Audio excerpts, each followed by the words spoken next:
Sura ya 40. Watu wa Mungu wakombolewa. Wakati ulinzi wa kibinadamu wa kisheria utakapoondolewa kwa watu wenye kuheshimu sheria ya Mungu, ndipo kutakuwa na miondoko kadhaa katika nchi mbalimbali ya kuangamiza. Wakati unapokaribia wa kuangamiza, kama ilivyoamriwa, watu wataazimu kuwavamia usiku mmoja ili kuwanyamazisha kabisa. Watu wa Mungu wengine wamo magerezani, wengine wamo misituni na milimani, wanaendelea kumsihi Mungu awahifadhi. Watu wenye silaha wakihimizwa na malaika wa Shetani wanajitayarisha kuangamiza mbali. Sasa katika muda wa wasiwasi mno, Mungu ataingilia kati. Mtakuwa na wimbo kama vile wakati wa usiku ishikapo sikukuu takatifu. Mtakuwa na furaha ya moyo kama vile mtu aendapo katika mlima wa Bwana aliye mwamba wa Israeli. Naye Bwana atawafanya watu kusikia sauti yake ya utukufu, naye atawaonyesha jinsi mkono wake ushukavyo, na ghadhabu ya hasira yake, na mwamko wa moto ulao, pamoja na dhoruba na tufani na mvua ya mawe ya barafu. Isaya sura ya 30 mstari wa 29 na 30. Makundi ya watu waovu yako karibu kuwavamia wana wa Mungu. Wakati giza kuu kabisa kuliko usiku lilifunika dunia, kisha upinde wa mvua ukatanda mbinguni, na ukaonekana kama upinde huo unawazungushia hawa wana wa Mungu. Kundi la waovu linazubaa, kusudi lao limesahaulika. Sasa wanakodolea macho juu ya ishara ya agano la Mungu, na wanataka wafunikwe wasione mng'aro huo. Kwa watu wa Mungu sauti ilisikika ikisema, tazameni juu. Wakatazama juu, wakauona utukufu wa Mungu na mwana-kondoo katika kiti cha enzi, kama Stefano alivyoona. Matendo sura ya 7 mstari wa 55 na 56. Walizitambua alama za misumari ambazo ni alama za kudhihiri kwake. Kisha wakasikia neno, nataka hao ulionipa wawe pamoja nami. Yohana sura ya 19 mstari wa 24. Sauti ilisikika ikisema, wanakuja, wametakaswa, hawana wao wowote wala uchafu, wameshika neno la uvumilivu wangu. Kwenye usiku wa manane, Mungu aonyesha uwezo wake kwa ajili ya kuokoa watu wake. Jua latokea liking'aa kwa nguvu, maajabu na ishara vyafuata. Waovu wakaangalia kwa hofu kuu juu ya mambo hayo, wakati wateule wanaona kuwa hizo ndizo ishara za ukombozi wao. Katikati ya mbingu zilizokasirika kunatokea nafasi wazi yenye utukufu usioelezeka, ambako sauti ya Mungu inatokea ikiunguruma kama maporomoko ya maji, ikisema, imekwisha kuwa. Ufunuo sura ya 16 mstari wa 17. Sauti hiyo utetemesha mbingu na nchi. Litatokea tetemeko la nchi kubwa ambalo tangu wanadamu kuwako juu ya nchi hapakuwa namna hiyo. Ufunuo sura ya 16 mstari wa 18. Miamba mikubwa ikatupwa huku na huko juu ya nchi, bahari ikasukasuka kwa fujo na ghasia. Kukasikika sauti ya kilio na mvumo wa tufani kama sauti ya mashitani. Uso wa nchi ukavunjika, msingi wake ukaonekana kana kwamba umeng'oka. Bandari kuu zilizofananishwa na Sodoma kwa uchafu na ufisadi wake zikazamishwa na bahari yenye msukosuko.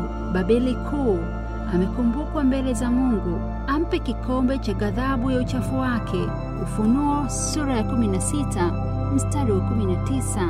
Mvua ya mawe makubwa inafanya kazi yake ya kuponda watu.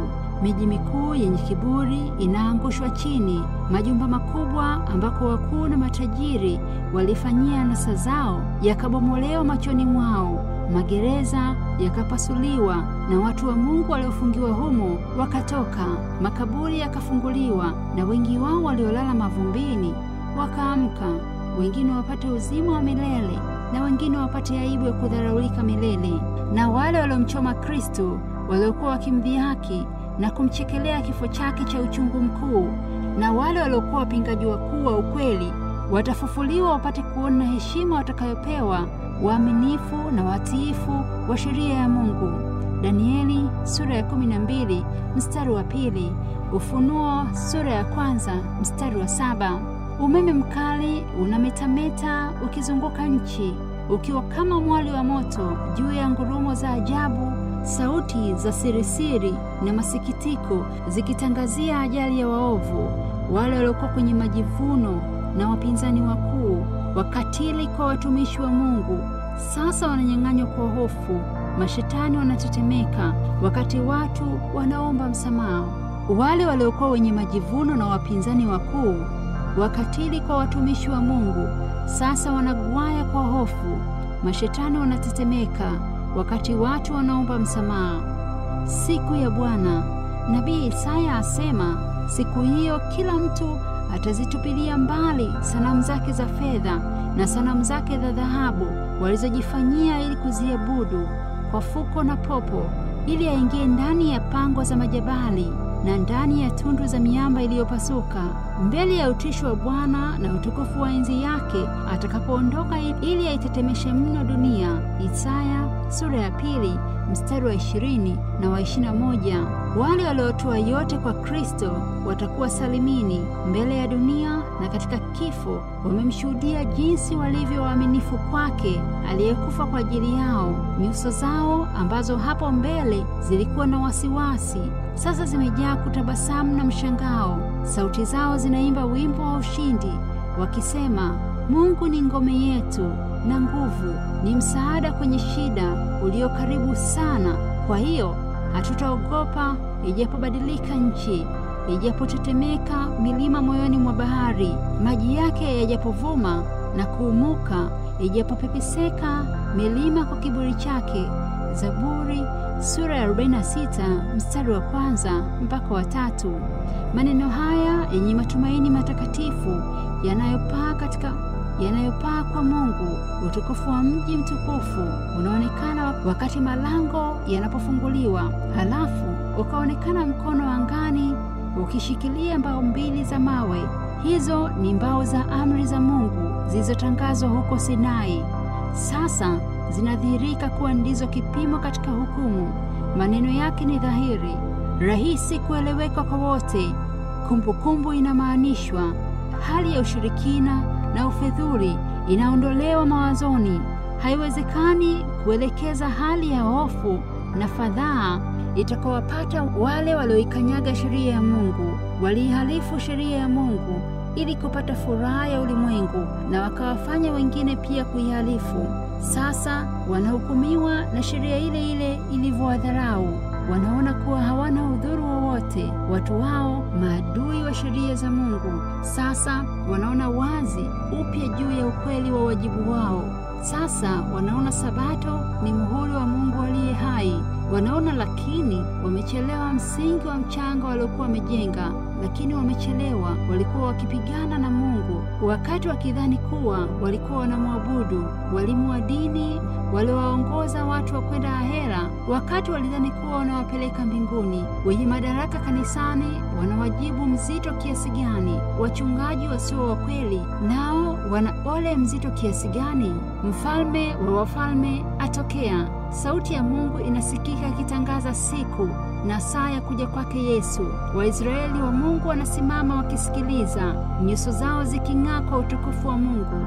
Mara inaonekana ishara. Wingu dogo jeusi likaonekana upande wa mashariki. Ni wingu ambalo linamzunguka Mwokozi. Watu wa Mungu wanalikodolea macho wakiwa kimya kabisa. Wingu linazidi kukaribia. Kumbe ni wingu jeupe kubwa kabisa. Kitako chake kinang'aa kwa utukufu mwingi kama moto uwakao. Juu yake kama upinde wa agano ukilizunguka. Sasa huyo ajaye siye mtu wa huzuni, bali ni mshindaji mkuu. Malaika ambao ni wengi mno wasiohesabika wanafuatana naye. Ni wengi mno, maelfu, elfu, mara 10,000, elfu mara ya maelfu. Ni wengi mno. Kila jicho linamwona mkuu wa uzima, taji kuliko jua la mchana. Katika vazi na paji la uso analo jina limeandikwa, Mfalme wa wafalme na Bwana wa mabwana. Ufunuo sura ya 19 mstari wa 16. Mfalme wa wafalme anakuja juu ya wingu likizungukwa na miale ya moto. Nchi ikatetemeka mbele yake. Mungu wetu atakuja, wala hata nyamaza. Moto utakula mbele zake, na tufani yavuma sana ikimzunguka pande zote. Ataziita mbingu zilizo juu na nchi pia, awahukumu watu wake. Zaburi sura ya 50 mstari wa 3 na wa 4. Na wafalme wa dunia na wakuu wa majemadari na matajiri na wenye nguvu na kila mtumwa na muungwana wakajificha katika pango na nchi ya miamba ya milima, wakaiambia milima na miamba, tuangukieni, tusitirini mbele za uso wake aketie juu ya kiti cha enzi na hasira ya mwana-kondoo. Kwa maana siku iliyo kuu ya hasira yao imekuja, naye ni nani awezaye kusimama? Ufunuo sura ya 6 mstari wa 15 mpaka wa 17.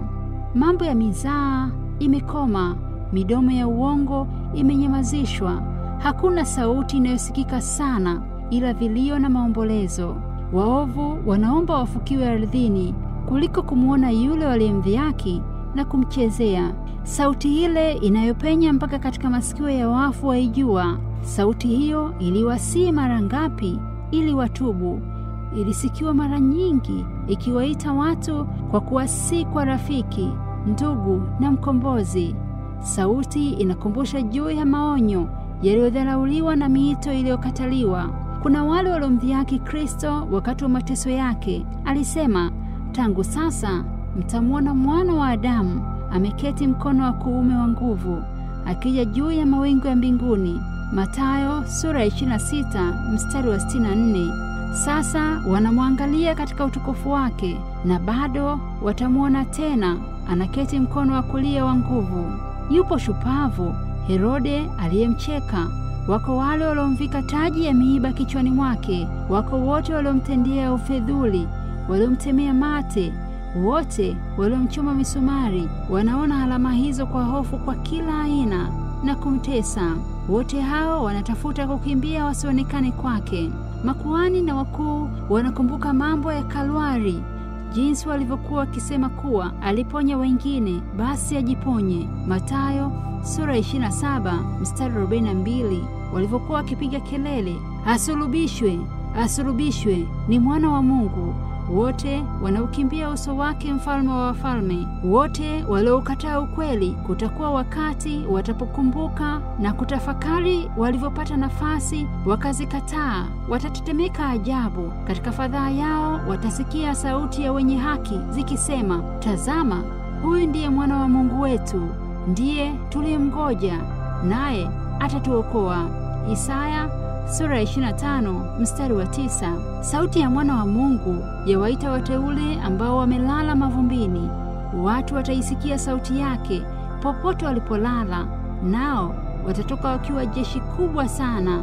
Watu wa kila taifa na kabila na jamaa na lugha watatoka katika gereza la kifo wakiwa wamevaa hali ya kutokufa, huku wakisema, kuwapi ewe mauti kushinda kwako? Kuwapi ewe mauti uchungu wako? Wakorintho 1 sura ya 15 mstari wa 55. Wote wanatoka makaburini mwao wakiwa na kimo kile walichokufa nacho, lakini wote wanatoka na kuwa na hali ya ujana wa milele. Kristo alikuja ili kurudisha kile kilichopotea.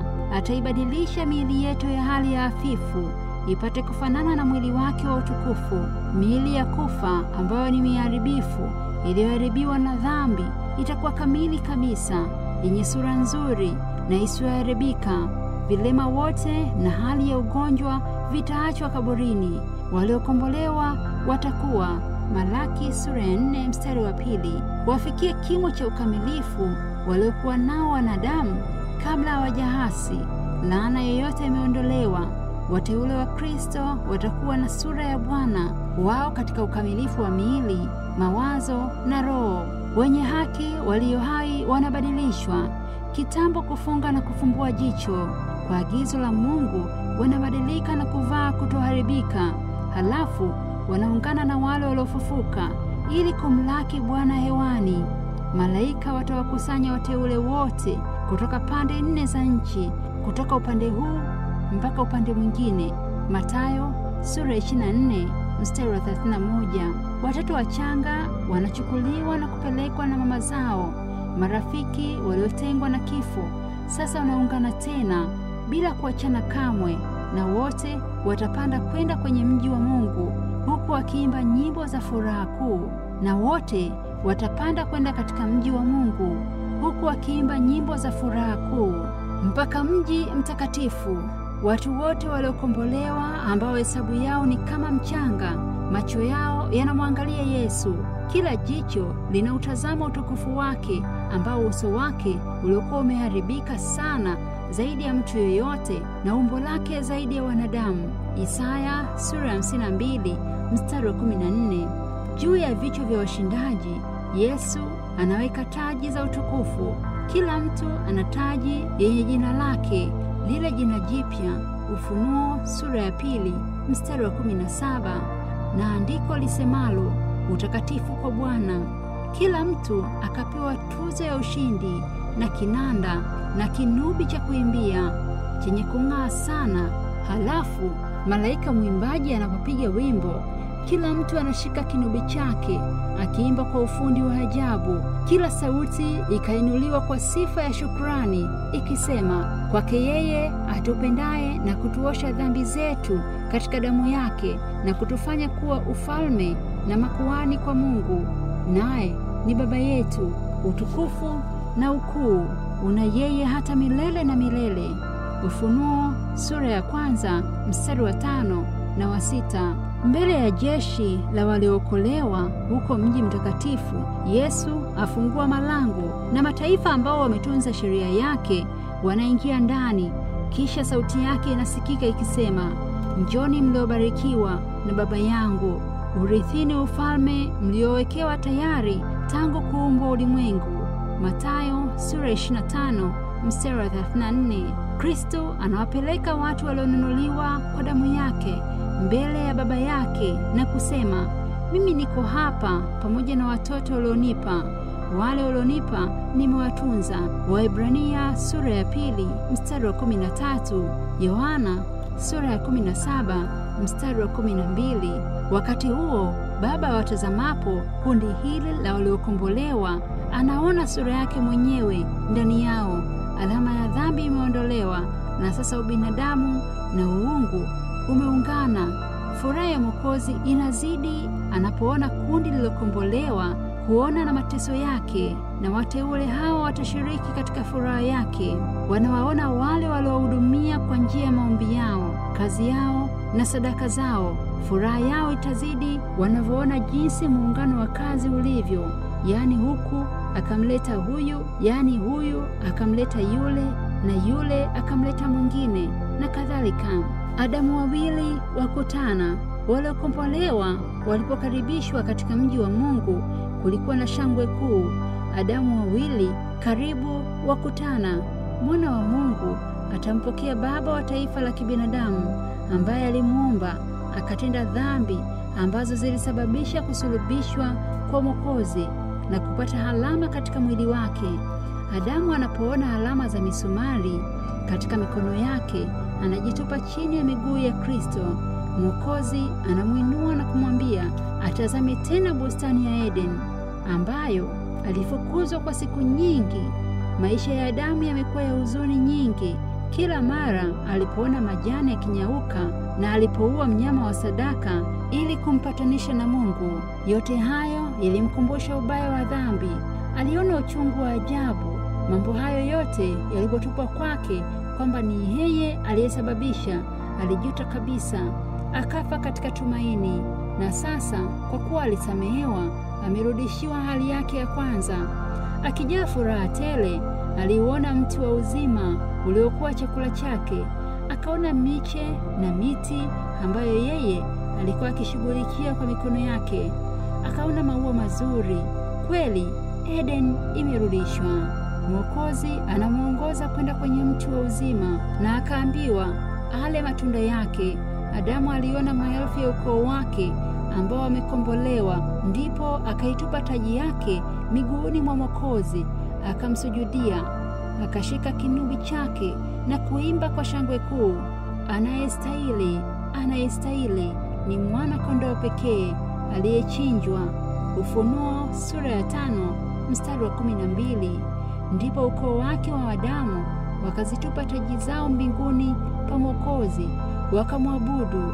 Wakati Adamu alipoasi, malaika waliomboleza, lakini Kristo alipofungua makaburi, wakatoka wenye haki. Humu ilikuwa shangwe kuu. Wakaona kazi ya ukombozi ilivyotimilizwa, ndipo wakaungana na waliokombolewa katika nyimbo za kusifu. Juu ya bahari ya kioo ilichanganyika na moto likasimama jeshi la washindaji waliopata ushindi juu ya mnyama na sanamu yake na chapa ya jina lake na hesabu ya jina lake. Watu 144,000 waliokombolewa kutoka katika watu hao waliimba wimbo mpya, wimbo wa Musa na mwana-kondoo. Ufunuo sura ya 15 mstari wa 2 na wa 3. Hakuna wengine ila ni wale 144,000 peke yake. Hao ndio walioweza kuimba wimbo huu, maana ni wimbo unaohusu mambo yaliyowapata ambayo wengine hawakuyapitia. Hawa ndio wamfuatao mwana-kondoo kila mahali aendapo. Hawa wamebadilishwa kati ya watu hai, ndio malimbuko kwa Mungu na kwa mwana-kondoo. Ufunuo sura ya 14 mstari wa 4 na wa 5. Wamepitia wakati wa taabu kuu ambayo ilikuwa haijawahi kutokea. Wamevumilia dhiki ya taabu ya Yakobo. Walisimama peke yao bila mtetezi wakati wa mapigano 7 ya Mungu.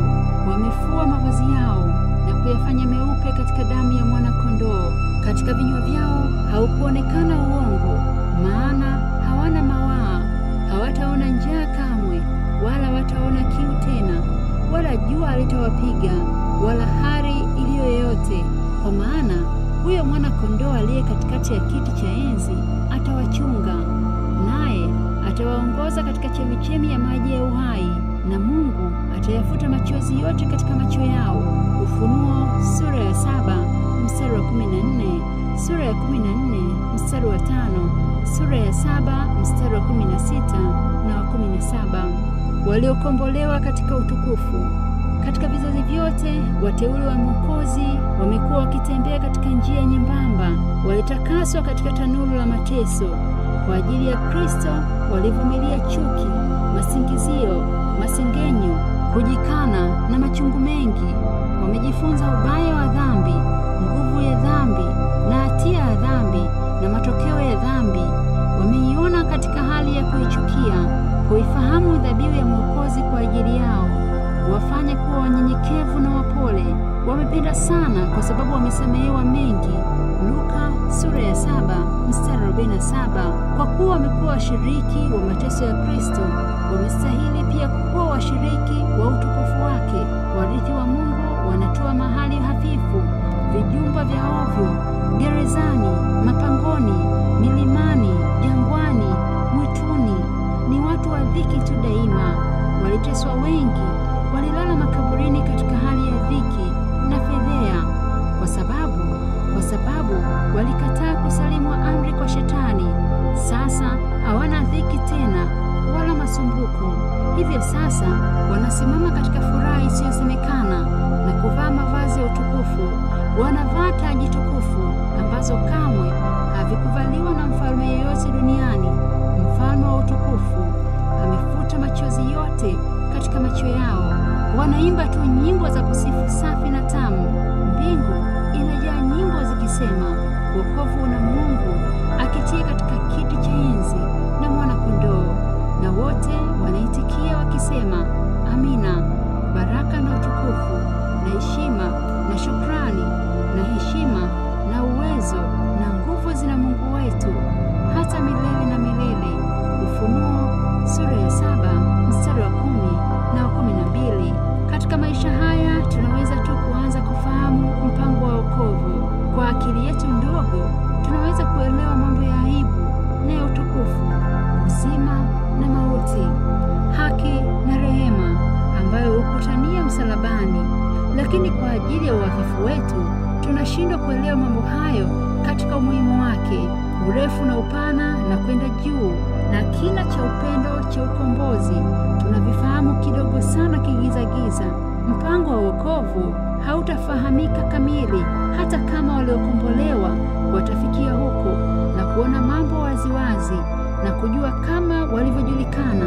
Lakini katika maisha ya milele na milele, kweli mpya mpya zinaendelea kufunuliwa kwa watu wenye mawazo ya utambuzi kamili, ambao watakuwa wakishangaa na kujifunza wakati wote.